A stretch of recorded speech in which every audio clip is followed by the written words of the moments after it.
Hello everyone. तो most probably आपको ये न्यूज़ पता चल गई होगी अभी तक कि यूएस ने 104 जो इलीगल इंडियन इमिग्रेंट्स थे टू द यूएस उनको डिपोर्ट कर दिया है इंडिया में। अब ये इतनी ज़्यादा न्यूज़ में क्यों हैं और क्यों बजट सेशन चल रहा है अभी पार्लियामेंट में, उसमें भी इतनी ज़्यादा डिस्कशंस हुई और अभी तक गर्मा गर्मी इस मुद्दे पे चल रही है।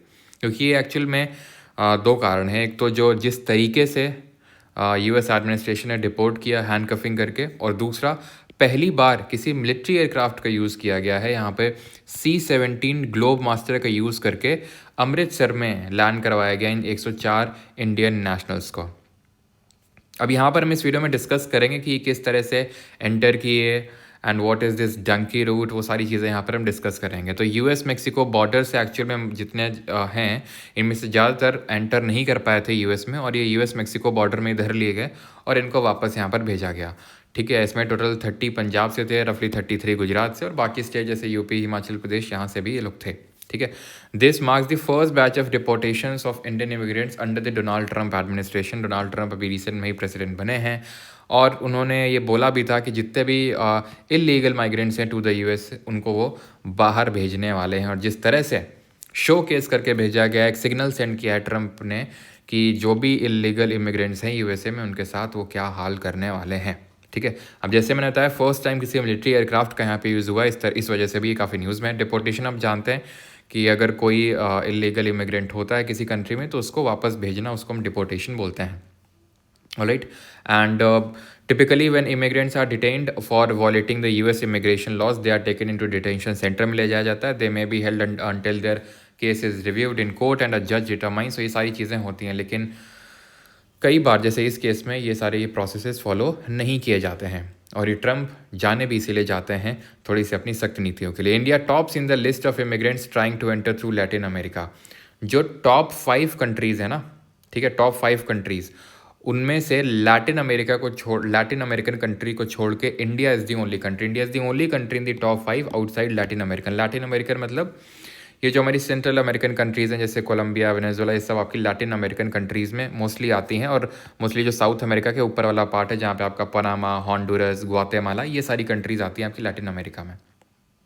ठीक है, और जो हमारे एक्सटर्नल अफेयर्स मिनिस्टर हैं जयशंकर जी, थर्सडे को उन्होंने स्टेटमेंट दिया राज्यसभा में over the deportation of this Indians from the USA to India.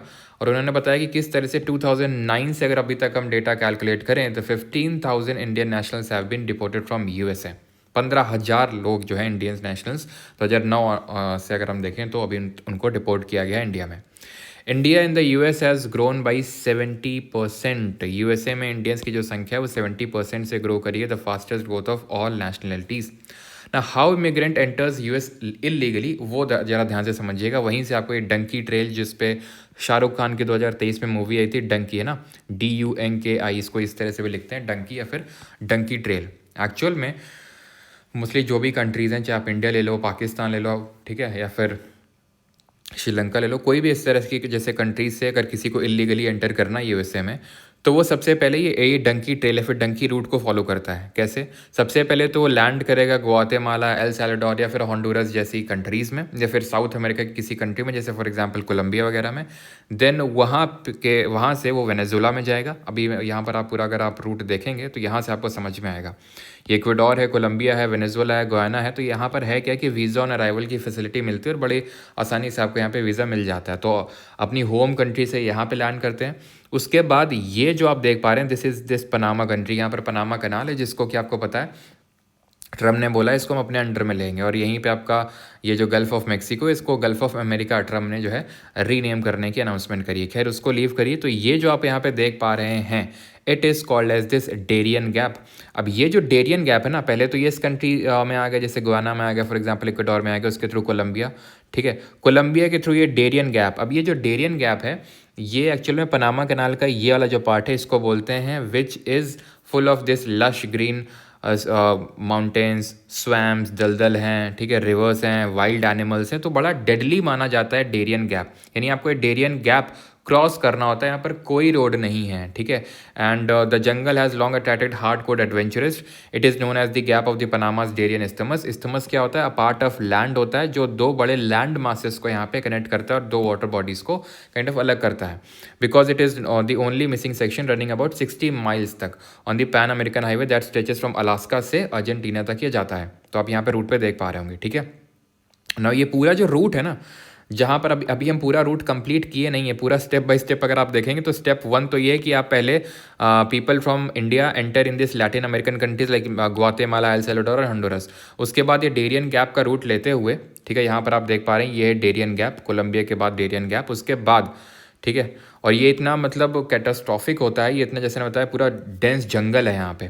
तो यहाँ पे ह्यूमन ट्रैफिकर्स भी हैं, लुटेरे भी हैं, ठीक है। कई सारे लोगों की तो यहाँ डेथ हो जाती है, या तो नेचुरल तरीके से, यानी कि फूड की स्कार्सिटी, वाटर्स की स्कार्सिटी, कोई डिजीज़ हो गई बीच में क्योंकि इतना ज़्यादा आपको चलना है, या फिर कोई और नेचुरल कारण भी हो सकता है, या फिर किसी लुटेरे ने या लूट लिया या फिर शूट कर दिया। तो वो सारे चीज़ों की वजह से यहाँ पर एटलीस्ट 137 माइग्रेंट्स डाइड और went missing including at least 13 minors according to, ये ऑफिशियल डेटा है। ऑफिशियल डेटा से नंबर बहुत बड़ा है। मैं ये भी माना जाता है कि तकरीबन 1/3 से लेकर हाफ लोग जो है यहाँ पर इस पर्टिकुलर रूट में जब इलीगली एंटर करते हैं इस डेरियन गैप में तो उनकी डेथ हो जाती है। After crossing this most deadliest terrains of Panama they halt to central American countries for a while.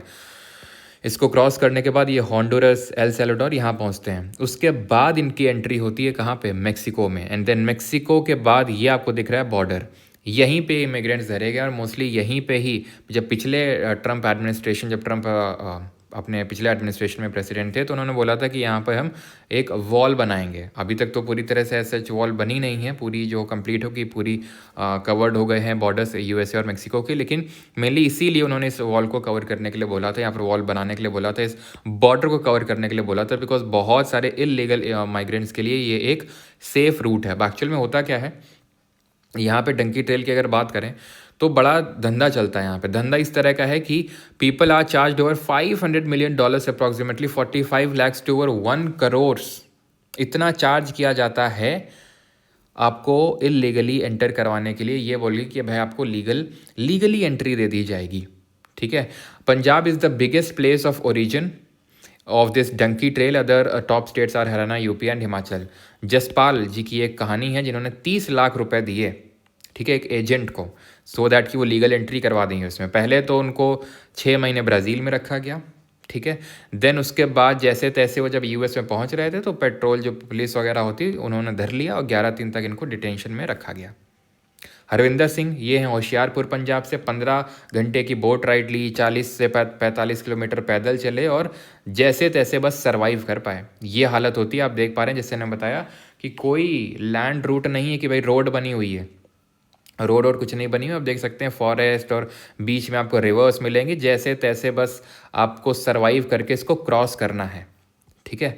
अब बात ये आती है कि मतलब आपको ये मान ले कि चलिए 14 से 15 दिन द जर्नी, अभी कौन सी जर्नी की बात हो रही है, जब आप यहाँ पर मेक्सिको से यहाँ पर जा रहे हैं यूएसए में, तो ये 14 से 15 दिन आप लीस्ट मान के चलिए, इससे ज़्यादा ही होता है, ठीक है। ये तो खैर यहाँ पे डेरियन गैप की बात हो रही है 14 से 15 डेज, जहाँ पे water shortage, disease, rampant crime वगैरह जैसे ना होता है फिर, ठीक है, फूड स्कार्सिटी, ये सब कुछ होता है। तो ये 14 से 15 दिन का ये सिर्फ लैंड जर्नी होता है इस डेरियन रूट की अगर हम बात करें।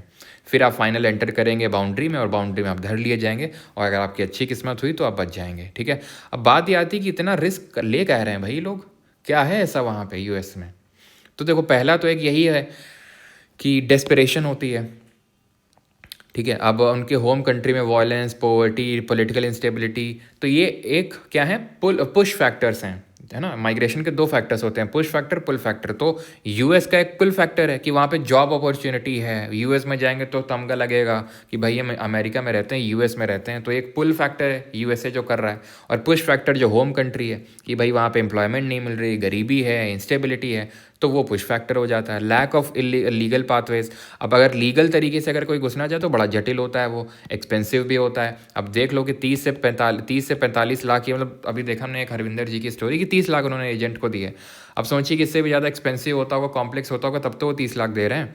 ह्यूमन ट्रैफिकिंग एंड स्मगलिंग, ठीक है। ये भी मतलब जो होम कंट्री, अब ये क्या है कि भाई एडवांटेज लेते हैं, ठीक है। Unfortunately some people are taken advantage of by smugglers और human trafficker who promise them safe passage, वो ये बोल देते हैं। अब काफ़ी लोग, सिर्फ ऐसा यूएस की बात नहीं है, कनाडा में भी है, बहुत लोग ऐसे ही एंट्री करते हैं कनाडा में। जब वो, अभी यहाँ पे तो आपने देखा लश ग्रीन वेजिटेशन है, नदियाँ क्रॉस करके।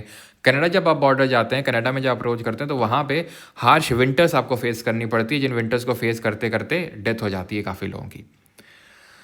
इसका फ़ायदा एजेंट, ह्यूमन ट्रैफिकिंग, स्मगलर, ये सब उठाते हैं, क्योंकि इनका भी धंधा उसी से चल रहा है। तो ये थोड़ी ना बोलेंगे कि दिक्कत आती है। आपको एक बार उसमें पहले एंटर करवाएंगे। जब आप एक बार एंटर कर गए, फिर तो वो आपको एक्सपीरियंस से पता चलेगा कि भाई कितना डेंजरस होता है, कितना मुश्किल होता है। पहले तो आपको थोड़ी ना वो बताएंगे कि भाई इतना डेंजरस होता है, उनको तो उनके पैसे कैसे बनेंगे। इकोनॉमिक अपॉर्चुनिटीज़, वही जो मैंने बताया, यूएस का जो पुल फैक्टर है वो, ठीक है। अब है क्वेश्चन की बारी। तो डेरियन गैप तो आप समझ गए, उसमें मैं मतलब क्या ही बताओगे आप, ठीक है। ऐसे तो लिखोगे नहीं कमेंट में, है ना। तुम ए बी सी डी कर दो बस। हॉन्डुरस, निकारागुआ, एल सैल्वाडोर, ये कंट्री सेंट्रल अमेरिका की, लैटिन अमेरिका, नॉर्थ अमेरिका, फिर south America. Which of the following are countries with a border on Pacific Ocean, कौन सी कंट्री हैं जो पैसिफिक ओशन में बॉर्डर बनाती हैं। जैसे कि हमने देखा पनामा कनाल था ना, तो पनामा कनाल जो है वो यहाँ पर, जैसे ये पनामा कनाल है, तो यहाँ पर क्या है, एस शेप का हमारा अटलांटिक ओशन है, और यहाँ पर है वर्ल्ड का सबसे largest ocean, that is Pacific Ocean, प्रशांत महासागर। तो यहाँ पे इस साइड में कौन सी हैं जो पैसिफिक ओशन के साथ बाउंड्री बना रही हैं, वो आपको बताना है, ठीक है। ऑप्शंस आपके सामने हैं। बढ़िया क्वेश्चन है ये, आंसर कमेंट में देंगे। Thank you.